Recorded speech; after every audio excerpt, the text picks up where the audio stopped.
Hello all and welcome to my channel Avantika Shastra. और आज का ये वीडियो है कर्क राशि पे। कर्क राशि अपने में एक ऐसी राशि है जिसको जितना भी जाना जाए उतना कम है, क्योंकि ये एक वो जल राशि है जिसके अंदर हर तरह की भावनाएं हैं, हर तरह का इमोशन। क्योंकि इसके अंदर हर तरह का भाव है तो ये एक बहुत ही स्पेशल राशि हो जाती है। और फिर हमें ऐसा लगता है कि हम इसके बारे में कम ही जानते हैं क्योंकि इसके अंदर हर तरह का भाव है। काल पुरुष के चार्ट में चौथे भाव में कर्क राशि आती है, तो चौथा भाव मन के फुलफिलमेंट को जो राशि दर्शाए वो कर्क राशि है कि जो मन को अच्छा लगेगा मैं वो ही करना चाहूँगा, और अगर मेरे मन का नहीं हुआ तो मुझे अच्छा ही नहीं लगेगा। तो हो सकता है जब तक वो ना हो मैं आगे ना बढ़ पाऊँ। और ये बहुत इम्पॉर्टेंट एस्पेक्ट है कर्क राशि का कि अगर उसके मन का नहीं होता है तो नेटिव बहुत डिस्टर्ब हो जाता है, उसको कुछ अच्छा नहीं लगेगा। हो सकता है वो अपनी लाइफ में आगे बढ़ने में उसको बहुत टाइम लगे, उस चीज़ को एक्सेप्ट करने में बहुत टाइम लगे। तो भावनाओं से बनी हुई राशि है ये, और क्योंकि ये हर तरह के भाव को रिफ्लेक्ट करती है इस वजह से इसके अंदर इनस्टेबिलिटी के साइंस बहुत ज़्यादा देखने को मिलते हैं। जिन लोगों की भी कर्क राशि है या जिनकी कुंडली में कर्क राशि का ज़्यादा प्रभाव है, मान लीजिए एक से ज़्यादा ग्रह कर्क राशि में बैठा हुआ है या आपकी लग्न कर्क है, राशि कर्क है, तो उनको माइंडफुलनेस ज़रूर प्रैक्टिस करनी चाहिए। क्योंकि जो डेली लाइफ का स्ट्रेस है जब वो बढ़ेगा तो ये लोग उसको बेयर करने में थोड़े से इनफेक्टिव होते हैं। क्योंकि कर्क राशि को हम ये नहीं बोल सकते कि आप स्ट्रॉन्ग हेडेड हो जाओ। हम कर्क राशि वाले को ये एडवाइस देंगे कि आप अपने को स्टेबल करने की कोशिश करो और वही उसी में आपकी स्ट्रेंथ छुपी है। अगर आप माइंडफुलनेस प्रैक्टिस करते हो, अगर आप मेडिटेशन करते हो, अगर आप अपने आप को काम रखना जानते हो तो यही आपके लिए बेस्ट एडवाइस है। अब आप चौथे भाव को देखोगे, कंफर्ट का हाउस है, माँ का हाउस है। जो भी चीज़ें, जो भी लोग हमको अपनी लाइफ में सिक्योर फील कराते हैं, मेंटल एंड इमोशनल स्टेबिलिटी देते हैं, ये उन लोगों का हाउस है। तो आपकी मदर आपको सबसे ज़्यादा मेंटल और इमोशनल स्टेबिलिटी देने में समर्थ होती है। आपके बचपन के दोस्त या फिर ऐसे दोस्त जिनके साथ आपका खास लगाव है, उनके साथ आपको जो इमोशनल कंटेंटमेंट फील होता है वो चौथा भाव रिप्रेजेंट करता है। तो कर्क राशि जो कि चौथे भाव में आती है तो वो ये इंडिकेट करती है कि जो मन को सिक्योरिटी फील कराए, स्टेबिलिटी फील कराए, उस जातक को उस भाव की ज़्यादा ज़रूरत है। इसलिए कर्क राशि वाला जातक हमेशा ये चाहता है कि उसके मन के अनुसार चीज़ें हों जिसमें उसका माइंड स्टेबल रहे। और अगर इनके मन के अनुसार चीज़ें नहीं होती तो ये मेंटली बहुत ज़्यादा अनस्टेबल फील करते हैं। इसीलिए कर्क राशि वालों को अपनी कंफर्ट जोन को आउटग्रो करने में प्रॉब्लम आती है। ऐसा नहीं है कि सारे कर्क राशि वालों को आती है, लेकिन अगर कर्क राशि है किसी की प्रोमिनेंट है, जैसे एक से ज़्यादा ग्रह हैं, और मान लीजिए अगर किसी की कर्क राशि है और उसकी लग्न में भी जल राशि ही है, तो उसको कंफर्ट जोन को आउटग्रो करने में बहुत ज़्यादा टाइम लगेगा। हाँ, जैसे कुछ कर्क राशि के जो जातक हैं जिनकी कुंडली में सूर्य बलवान होता है, तो उनको अपनी कंफर्ट जोन को आउटग्रो करने में ज़्यादा प्रॉब्लम नहीं आती, क्योंकि अगर सूर्य की एनर्जी हमको मिल रही है तो हम अपनी कंफर्ट जोन को आउटग्रो जल्दी कर पाएंगे। और साथ में जो कर्क राशि का इफ़ेक्ट है जो कि चाहती है कि आप जीवन में सुख को भोगो, तो ये आपको आपकी लाइफ में देखने को मिलता है और जल्दी ही मिलता है। लेकिन अगर कर्क राशि है, प्रोमिनेंट है नेटिव कर्क राशि के साथ, और साथ में सूर्य कमज़ोर हो जाता है, लग्न में भी जल राशि ही है, जिसकी वजह से मेंटल एंड इमोशनल इंस्टेबिलिटी बढ़ती है, और नेटिव अपनी कंफर्ट जोन को इसीलिए आउटग्रो करना नहीं चाहता क्योंकि उसको पता है कि जब वो कंफर्ट से बाहर जाएगा तो उसको कुछ चीज़ों का सामना करना पड़ सकता है। स्ट्रगल है, प्रॉब्लम्स हैं, इश्यूज़ हैं, उसको उससे डील करना पड़ेगा। और जो मन होता है वो प्रॉब्लम से डील नहीं करना चाहता। और यही है कर्क राशि कि जब आप इसको प्रॉब्लम दे दोगे तो ये नेटिव भागने लगेगा। इसको कंफर्ट चाहिए, mental comfort, emotional comfort. It's not always about physical comfort. इसको मेंटल एंड इमोशनल कंफर्ट चाहिए। इसके पास ऐसे लोग होने चाहिए जो कि इसको हैप्पीनेस दे पाएँ, कंटेंटमेंट दे पाएँ। और जब इसकी लाइफ में वो लोग नहीं होते हैं तो नेटिव मेंटल इमोशनल लेवल पे बहुत ज़्यादा सफ़र कर सकता है। तो इनके अंदर एक क्वालिटी होती है, ये पीपल एसोसिएशन में इसीलिए अच्छे होते हैं क्योंकि ये चाहते हैं कि इनके इर्द गिर्द लोग हों। कर्क राशि वाला जातक बहुत कम स्थितियों में अलूफ रहना चाहता है, आइसोलेशन में रहना चाहता है, बहुत कम।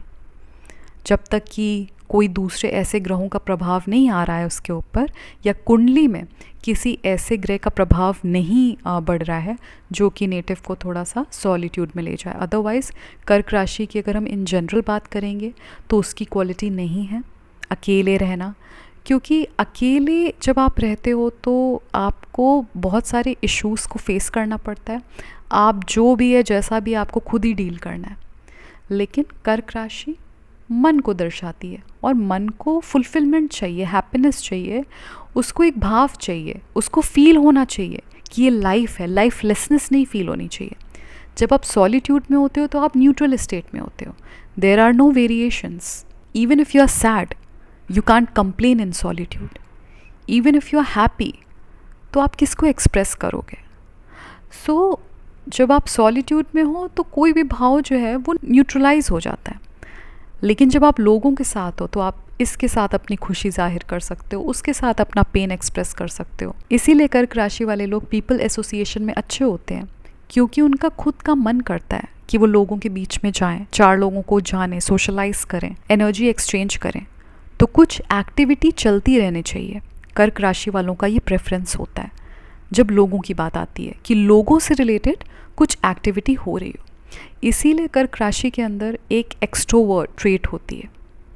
और क्योंकि इनके अंदर एक एक्सट्रोवर्जन होता है, that's why they are naturally good with people.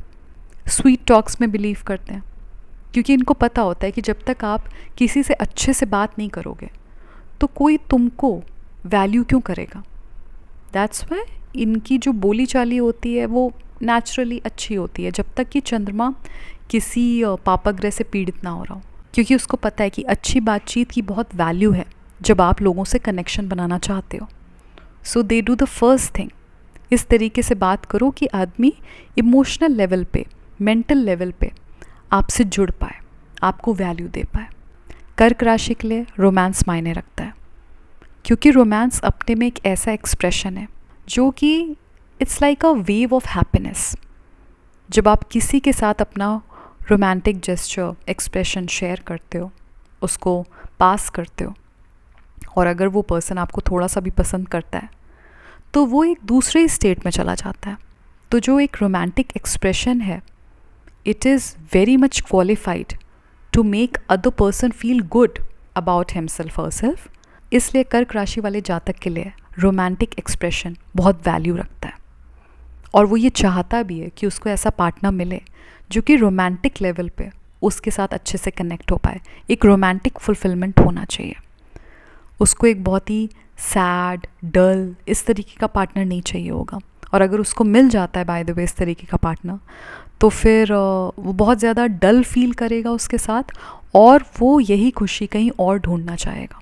क्योंकि अगेन कर्क राशि भावनात्मक लेवल पे बहुत स्ट्रॉन्ग राशि है। वो भावनाओं से बनी है, भावनाओं से बंधी है।